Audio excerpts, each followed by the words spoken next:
This is my Studio One, this is 2, and this is 3. They all look great, right? What if I tell you that all of them are fake? You don't need an expensive studio to shoot great videos. All you need is a blank wall and a pinch of AI magic. First, you need to get your shot right. Make sure you position yourself in the shot against the background so that your hands don't cover any stuff behind you, because if you cover anything, it'll be much more difficult to sell the illusion. Ideally, you want a simple, uniform background like a wall or a corner, white wall, gray wall, black wall, it doesn't matter as long as you have some empty space to work with. My shot is pretty clean and free of unnecessary objects, and remember, the way you set your camera right now is how it should stay for the entirety of the video. Because if you move the camera, you would have to redo the effect from scratch. Now just sit normally without moving much for a few seconds and go ahead and shoot a video like you normally would. But again, don't wave your hands around too much. When that's done, import the video into your editor of choice, find the moments when you sit stationary and take a screenshot of it. You just open Adobe Firefly, just Google it directly or find it on Adobe website in this drop-down menu. Find Generative Fill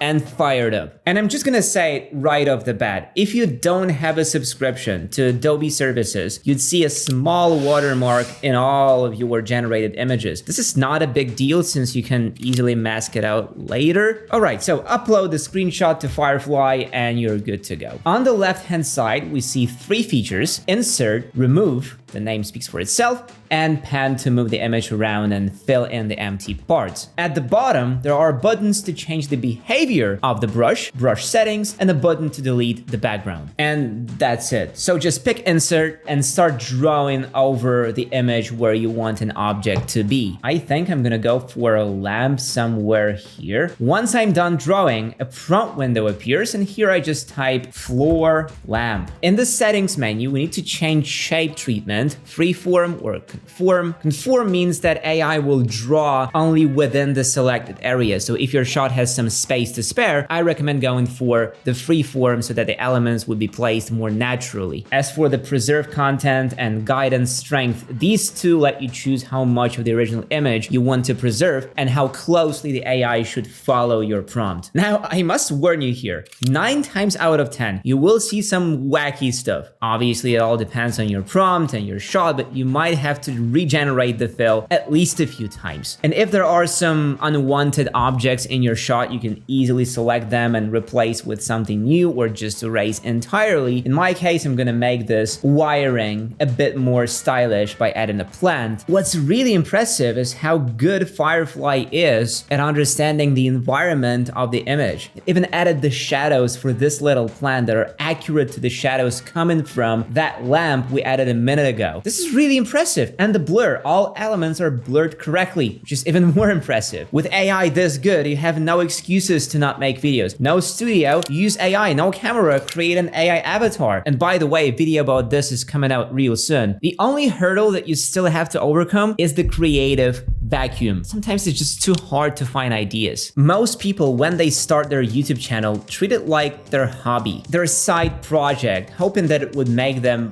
money someday. And this is a fantastic approach because YouTube channels do have this amazing side effect of turning into businesses. But here's the conundrum. How can you stay creative when you're trying to grow your business? Forcing yourself to look for ideas is the sure way of losing motivation altogether. So here's what I'm offering. In the description of this video, there's a link for you to click on. Our team will reach out to you and we'll find a simple way to reshape your channel and your content to make it popular. We will do all the research, look for ideas, and create a content plan. We'll even write scripts that keep people engaged and design thumbnails that get clicks. We'll do everything and send you a detailed step-by-step guide that you will just have to follow, aka copy and paste everything. And for those of you who prefer to be a one-man band and learn everything yourself, we've also launched a full-time YouTuber Academy. In this huge and very detailed education course, we teach people every aspect of making videos on YouTube, from finding ideas and coming up with new ones that will get views to editing the video and stage in your studio. There's a ton of unique information that we've gathered over the years, and most of it you won't hear anywhere else. With our YouTuber Academy, you can become an expert just like us. The link to The Academy is in the description. Click on it and let's conquer YouTube together. Okay, moving on. The next step is saving the image and importing it into the editor. That's where the tricky part begins. Now we need to blend it all together with our initial video. We must place it atop the original video with our talking head. And as you see, the watermark is pretty small and is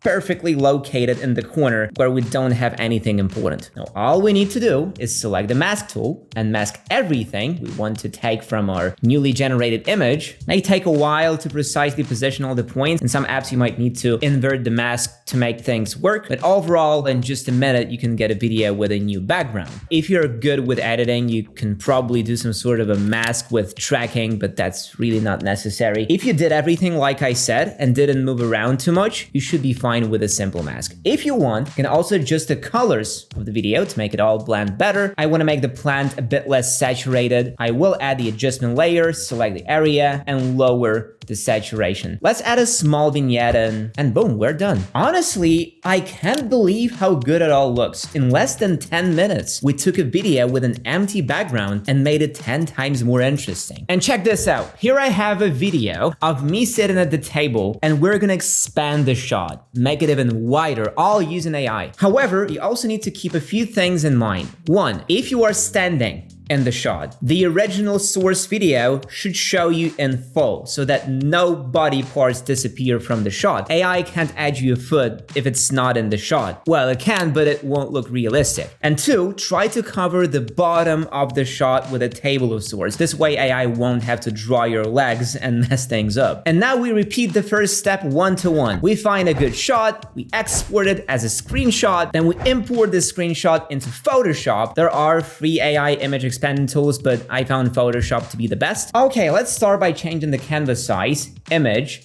canvas size, and type in a new size. Make it as big as you want. In my case, the size difference is massive, but that's okay. AI can cope with that. Next, I'm gonna select everything I want to leave in the final shot, so only me and a part of the table. Then I will invert the selection and click on generative fill. Photoshop's AI works exactly the same way as Firefly, so I'm just gonna type in my description of a studio, modern office in sci-fi style. Whoa, that's janky. The other three options aren't any better, so I'm just gonna simplify the prompt a bit. Now that's better, but still not perfect. What can be an issue is the canvas size. Filling that much empty space with an image may be difficult sometimes, especially if the prompt is short. So here I've scaled down the canvas and asked AI to show me a YouTuber studio. Better, but not good enough. And this is probably the worst thing about AI. You have to constantly do the same things over and over again until you find the right prompt that works. I did just that, and look what I've got. This looks like an office. Let's leave this one. Looks all right. I must also point out that it all depends on how much of the original shot you want to leave in the new one. If you leave most of it and only add the sides for dramatic zoom outs, you will be fine even with simple prompts. But for really good results, your prompt should be fairly detailed. Hey, that's still faster and easier than buying a new lens for your camera, stage and everything, and so on. Then we just export this image in the highest res possible and bring it back to the editor. The next steps here are pretty much identical as they were before. Masking, a few adjustments, small zoom effect, done and dusted. And look what you got! In a few minutes, we went from a blank wall to a full-fledged studio, and from a wide shot to an even wider one, all thanks to AI. Hey you! Artificial madness? What can't you do? Well, it will not come up with original video ideas. We, however, can. So don't hesitate to click the link in the description. Thanks for watching and peace out.